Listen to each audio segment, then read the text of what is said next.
Barbara. Thank you for joining me for coffee today. It is an okay day here in southeastern Pennsylvania. It's cloudy, but little patches of blue. And it's going to be a little warmer today, I guess, in the 70s. It's feeling a little bit muggish, but whatever. Anyway, thank you for joining me.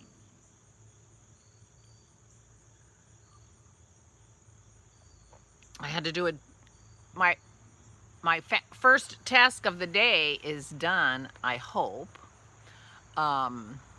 Dennis needed some room on the table, so I had to clean up my painting stuff. He said, I need the table. I'm like, he said, I just need a spot. I thought, okay, as long as you don't need the whole table. I did tell him, I can clear the whole table. If you need the whole table cleared, I can clear the table. No, I don't need but he needs table today because he's going to do some science experiments and he's very excited. He's like a little kid, like, oh, we're having lab in school today.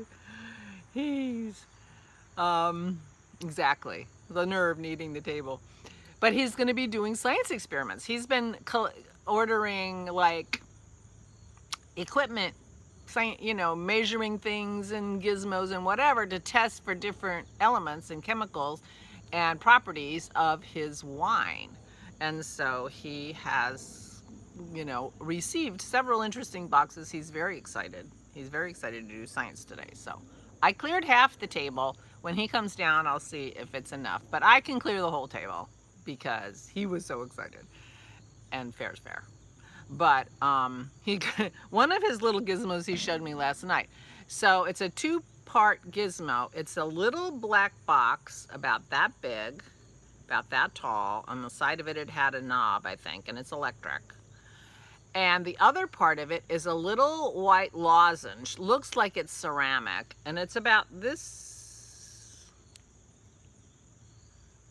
big. It's shaped like a very large vitamin pill, if you can picture that, only white ceramic. And so what you do is you have a beaker, a scientific beaker, he was showing me this big, and with liquid in it. And you put the white gizmo in the liquid, and you put the beaker on the black thing, and you turn the knob, and the little white gizmo starts spinning inside. So obviously electromagnetic. Spinning inside, and it's a stirrer. It stirs whatever's in that beaker. And you can adjust how fast it stirs. It was quite cute. But he's like, now how do I store this in a way that I don't lose that little white gizmo? I'm like, tape. You tape it to the bottom part when it's not in use. that was my suggestion. The bottom of the box should have a little place you can tuck it into. Maybe we can figure out a way to make such a space for him. Anyway, so I'm just, I'm looking forward to, well, part of me is dreading it because I can imagine him sitting there testing his wine for all these things and getting frustrated and upset. And that's no fun to sit there and listen to. But I think he's going to have fun, and I'm just going to hope for the best and hope it goes really well and, leave it at that. So, anyway. So I've done my first chore of the day already before I even got a chance to have my coffee with you guys. So there you go.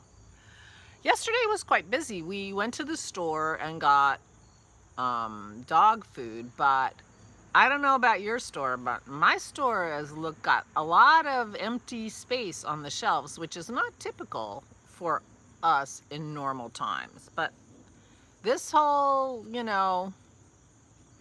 supply chain thing is turning into a real thing, I guess. I mean, the first thing I noticed, we walked into the produce department and they have a whole half wall. This is Wegmans. They have a whole half wall in the produce department of where they have all their organic vegetables.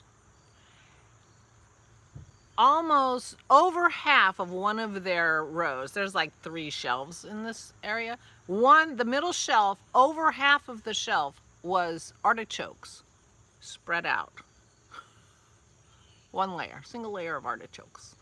And the squash layer was one layer of some squash. I mean, Dennis was buying for to make salad, and there was red leaf lettuce was the only organic lettuce available. So anyway, I thought that was really interesting. And as we went around the store, there were lots of shelves that were very bare or had things spread out like that. So that was interesting. Oh, and where I started with this is, so we're buying chicken for the dogs. They are not selling any bone-in chicken thighs. There was not a single package. And if there was a single package, I wouldn't have taken the only package for my dogs. But I couldn't believe it. There was lots of other chicken. So I did buy dog food, and we were making, we're figuring it out. Dennis is chopping breasts up and, things like that. But no bone-in thighs at the supermarket. And at our other little supermarket where I run for stuff, they didn't have them either. So there were a lot of boneless thighs. So I guess whatever thighs they had, they took the bones out and called it a day. I don't know. Anyway, it was interesting, but we were able to get chicken, and there was tons of chicken. It just no bone-in thighs. And so then we packaged up we needed 16 dog dinners in zippy bags to freeze, because that's what we take to the kennel when we go on vacation. We bring all the food frozen, and then they feed, they only eat once a day. So 1 bag a day per dog. So we need 16 bags. And so, between the shopping, the chopping, and the bagging, and then Dennis made salad. And anyway, so the day ended up being busy. Oh, and I made the crackers that I've been telling you I was going to make for the last 4 days. I made them. Anyway, it felt like I was in the kitchen a lot. I was busy. We walked the dog. So I was tired, and I didn't sleep well. So I was tired, and I was sitting there, I didn't want to do anything. So I'm like, I promised myself I wasn't going to read a book again because, anyway. Oh, and I worked a little bit on my painting. I was busy. Anyway, I was sitting there vegging. I didn't want to do anything. I didn't want to knit. I didn't want to do anything. And finally I said, just get your boxy out. What the heck? So anyway, I worked on my boxy last night. And I stayed up I wanted to go to bed really early, thinking that I was tired. I was thinking I could go to bed early and maybe get on a slightly different schedule. But I was knitting, and I didn't want to stop knitting. So I watched one more show of the British baking show that I've seen more than one time.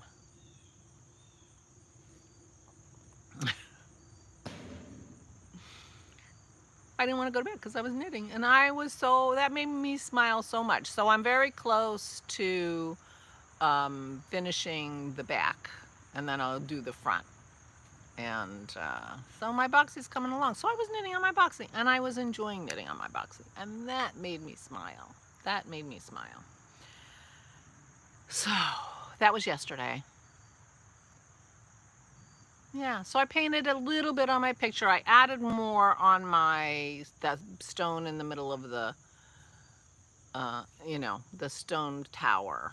And this morning I woke up and said, oh, I'm using the wrong brush. Why aren't I using the right brush for that? So I have some ideas what to do. If I decide to do it, I'll just bring it out here, because Dennis will be using the table for his science experiments today. And I'll work on the boxy. And I don't know what else. So we're going over to Aura's. We bought her some stuff at the store, and she likes Dennis's salad, so we'll take her some salad. Dennis's salad is quite the production. He buys like 4 or 5 different kinds of lettuce, and he gets radicchio, and then he puts celery, peppers, and radishes in, and he cuts it all up, and he throws it in the sink and washes it all out and spins it all out. And we end up with 2 giant gallon bags stuffed full of salad. So the salads are already made. And I know people say, don't cut salad with a knife. This salad, and he spins it dry. This salad lasts really, really long in the refrigerator, in the crisper drawer, in the veggie drawer, in bags, because it's really dry. And he doesn't put any wet ingredients in there. The only things besides lettuce are peppers, celery, and radishes, none of which are wet. He wouldn't put anything like cucumbers or tomatoes or anything like that. Anyway, so then if you want salad, you go like this, and then, you know, add a couple tomatoes and some olives and things like that. And then you have a salad. So he makes a giant batch of salad, and we take some over to his mother because she loves his salad too, and she's all about anything that's easy to make. So we're going over there today to bring her salad and bread and see her. And bring the dogs. I haven't seen the dogs in a long time. Okay, fine, we'll bring the dogs. So anyway, we're doing that today. So science is happening today, and we're going to see Aura, and I'll work on my boxy some more because, you know, I enjoyed it last night. I don't know what's wrong with me. Well, I think I'm getting my mojo back a little bit, which is good. I don't want to press it, though. I don't want to overdo it, you know. But I think I'm getting my mojo back. That makes me happy. So anyway. And if I don't do anything else today, I cleared the table. Half of it. So I count that. 100%. I count that.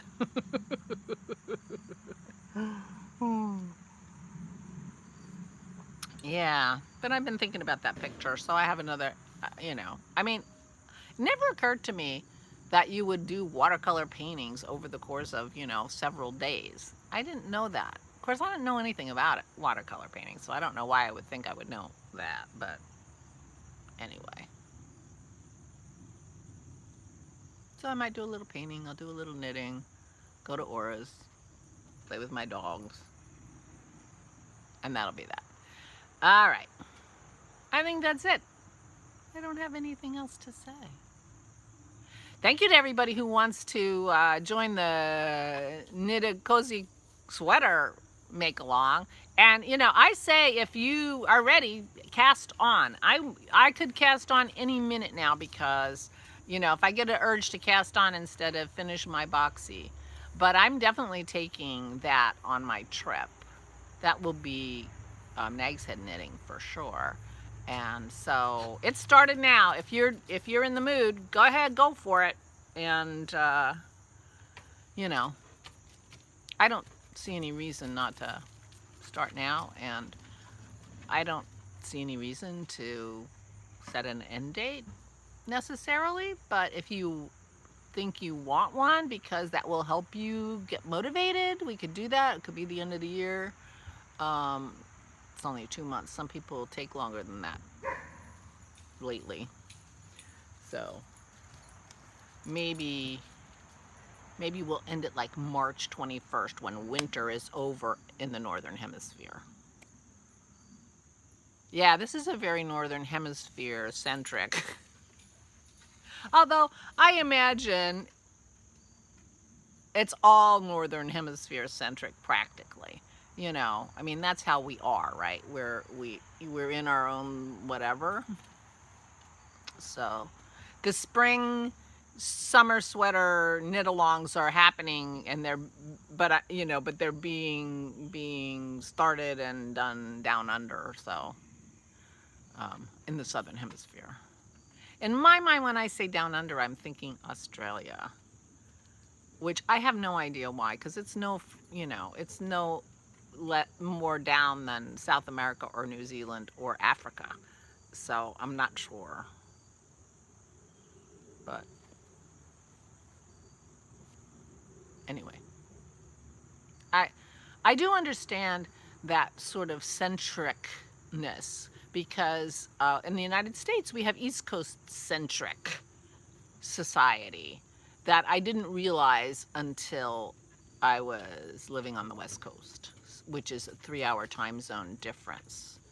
So, I mean, I can't even imagine what it's like to be in Russia where they have 11 time zones. I mean, you know, so anyway, we have more than that because Alaska and Hawaii are in a different time zone too. So they're even more hours.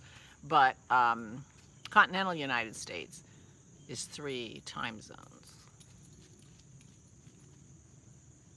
4 time zones.